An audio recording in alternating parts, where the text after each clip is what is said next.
तूफान भी चल रहा है रिजल्ट को लेकर, तो हम ये आपसे जानना चाहेंगे कि नतीजे कब तक आ सकते हैं?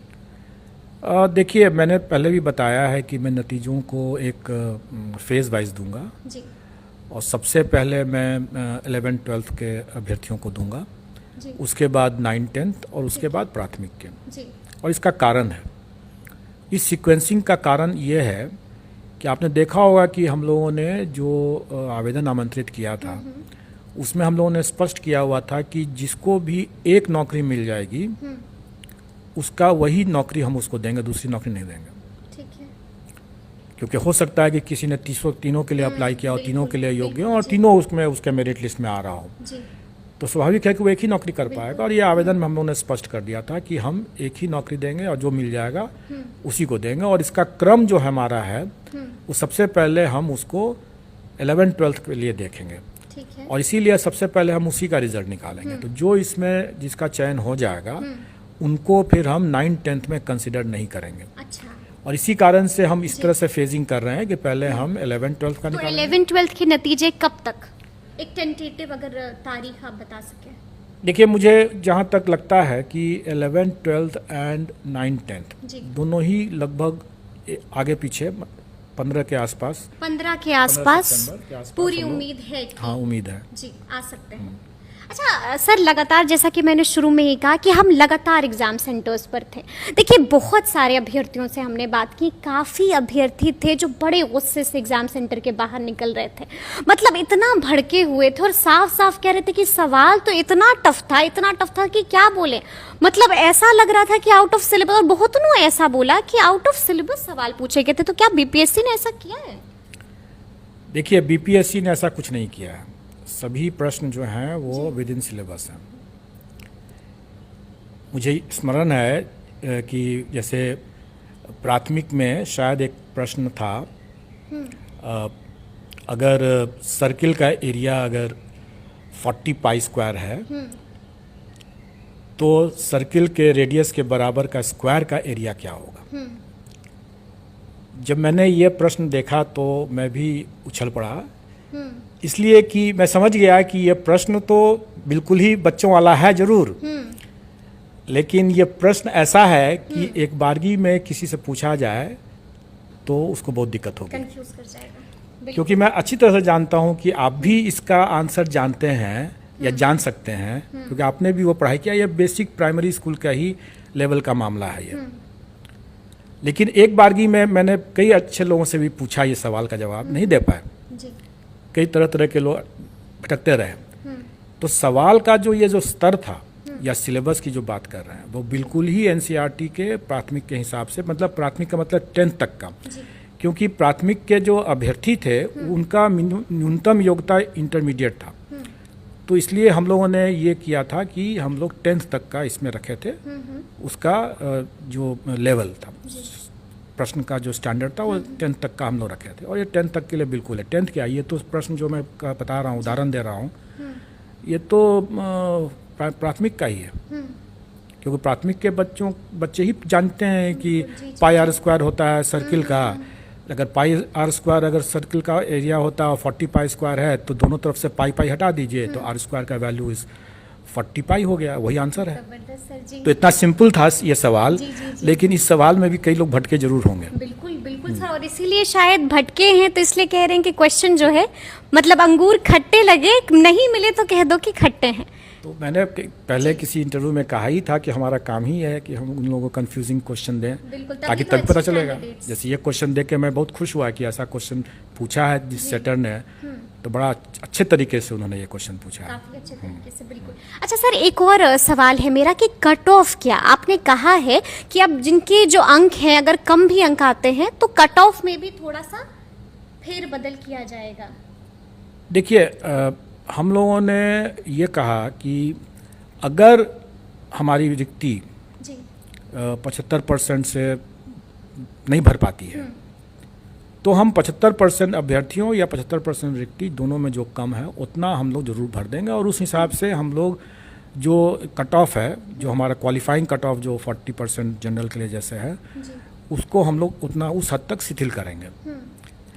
लेकिन ये सुविधा जो हम लोगों ने दिया है, ये हम लोगों ने क्योंकि हमें मालूम नहीं था कि प्रश्न का स्टैंडर्ड क्या है, अभ्यर्थियों के लिए का क्या स्टैंडर्ड है, ये मुझे भी पता नहीं था। और जैसा मैंने पिछले प्रेस कॉन्फ्रेंस में बताया भी था कि इन्हीं सब कारणों से हम लोगों को इसको सुधार करने की ज़रूरत है, क्योंकि हम लोग जानते नहीं है और सरकार की मंशा है। वैसे सरकार के ऊपर लोग हमेशा आरोप लगा रहे थे कि सरकार नहीं चाहती है नियुक्ति करना, जबकि इसके ठीक उलट सरकार की मंशा है कि अधिक से अधिक नियुक्ति देना। अधिक से अधिक, जी। और आप इसी कारण से हम लोगों ने कहा कि भाई अगर गलत लोग बयानबाजी कर रहे हैं, गलत बयानबाजी कर रहे हैं कि भाई सरकार की मंशा ही नहीं है, तो सरकार अपनी मंशा दर्शा रही है कि भाई हम 75% तक का हम भर देंगे। तो मुझे नहीं लगता है कि उसके कारण से मुझे जो वर्तमान में कोई शिथिल करने की ज़रूरत है क्वालिफाइंग को, लेकिन ये एक प्रोविज़न किया गया इसलिए कि लोगों को लगे कि हाँ सरकार की मंशा भी है नियुक्ति करने की, हमारी मंशा है नियुक्ति करने की, और अगर बाई चांस कोई ऐसे मामले में अगर नहीं भर पाते हैं तो हम रिलैक्स करने के लिए तैयार हैं।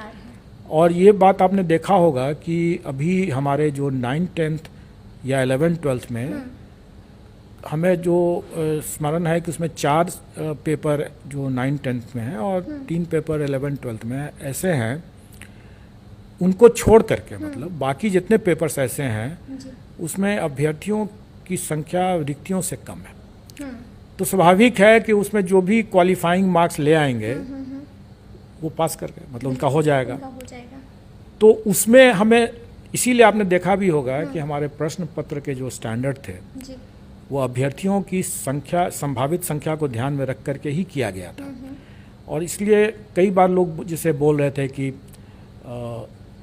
खास करके जैसा मुझे स्मरण है कि शायद वो अंग्रेजी विषय था या कोई अंग्रेजी का पेपर था, किसी और का पेपर था, लोग कह रहे थे क्या कि उसमें इसके लिटरेचर पर प्रश्न नहीं है और सिर्फ ग्रामर पर प्रश्न है।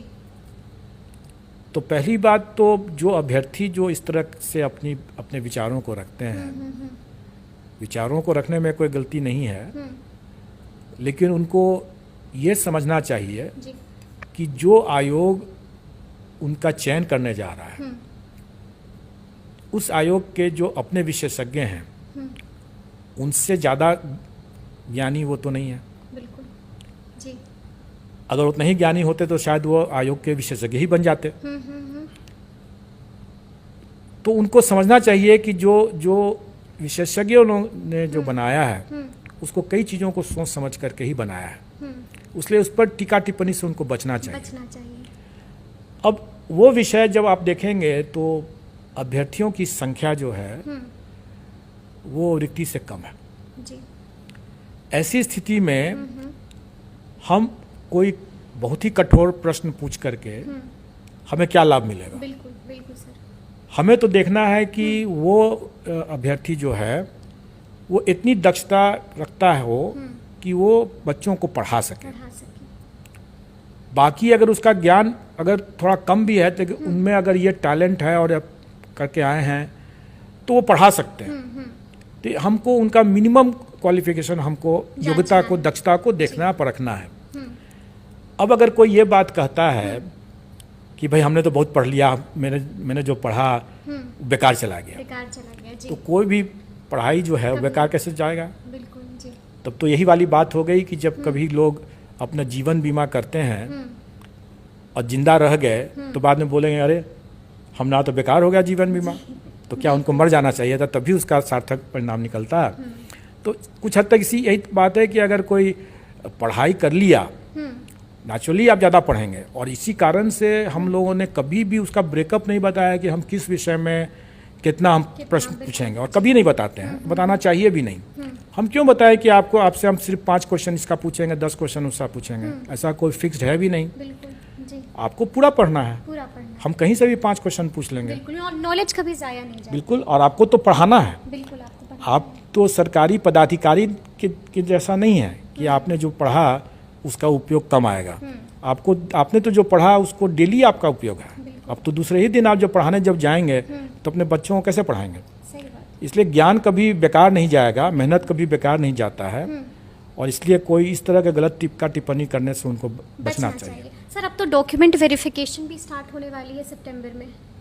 बिल्कुल, जी। हमारा डॉक्यूमेंट वेरिफिकेशन होने जा रहा है और हम 4 तारीख से हम लोग करने जाएंगे। और आपने देखा होगा इसके हमारे आयोग के वेबसाइट पर भी आ चुका है। जी। 1 तारीख से हम उनका दिव्यांगता सर्टिफिकेट का मतलब कि जांच के लिए हम लोग मेडिकल बोर्ड भी जो है वो भी बैठेगी। अच्छा। वो गृह जिला में ही होगा। जी जी जी। अच्छा सर, एक दो और डाउट्स हैं जो झटपट आपसे क्लियर करना चाहते हैं कि बहुत सारे बायोमेट्रिक में इश्यूज थे, जिसकी वजह से हमने देखा कि कई बार वहाँ पर लोग बोल भी रहे थे, ये बार बार कह रहे थे कि हम बायोमेट्रिक में जो है दिक्कत था, अब हम क्या कर सकते हैं। तो वैसे लोगों को देखिए, बायोमेट्रिक एक बोलचाल की भाषा बन गई है, लेकिन एक्चुअली वो बायोमेट्रिक में प्रॉब्लम नहीं था। वो प्रॉब्लम था एडमिट कार्ड के QR कोड के स्कैनिंग में। और QR कोड का जो स्कैनिंग जो हो रहा था, उस कई कारणों से वो स्कैनिंग फेल कर रहा था। उसमें एक कारण यह भी हो सकता है कि अभ्यर्थी ने जो प्रिंट आउट लिया वो QR कोड उसका ठीक से आया नहीं। अब ठीक से नहीं आया, उसने अपने फोल्ड करके मोड़ करके अपने साथ लेकर के एडमिट कार्ड ना चले, वो एक A4 साइज का प्रिंट में निकाला होगा तो वो उसको तो लेकर नहीं आया, वो मोड़ करके लाया होगा। मोड़ने में QR कोड मुड़ गया होगा, या प्रिंटर ठीक से नहीं होगा, इंक नहीं ठीक से आया होगा। कई कारण ऐसे हो सकते हैं जिसके कारण से QR कोड का रीडिंग ठीक से नहीं होता, मतलब स्कैनिंग नहीं हो पा रहा था QR कोड का। लेकिन उसमें जो अभ्यर्थी का रोल नंबर भी है, तो जहाँ भी QR कोड का जब स्कैनिंग नहीं हो पा रहा था वहाँ पर रोल नंबर डाल करके हमारा पर्पस क्या था? हमारा पर्पस ये था कि हम उसका QR कोड से स्कैनिंग करके या तो हम उसका डेटा को ले लें या उसके रोल नंबर को डाल करके उसके डेटा को ले लें। दोनों ही स्थिति में हमको जो बैकएंड में हमारे पास जो डेटा था उसका, वो डेटा को रिट्रीव करना था कि वो वही व्यक्ति है कि नहीं, वही अभ्यर्थी है कि नहीं है, उसका फोटो से मिलान हो रहा है कि नहीं हो रहा है, वो करना था। तो जो एडमिट कार्ड में QR कोड का जहाँ जहाँ स्कैनिंग नहीं हो पाया वहाँ उसके रोल नंबर को एंटर करके उसके डेटा को ले लिया गया और उसके हिसाब से उसकी पहचान करके उसको प्रवेश यानी कि अब उन्हें परेशान होने की कोई जरूरत नहीं।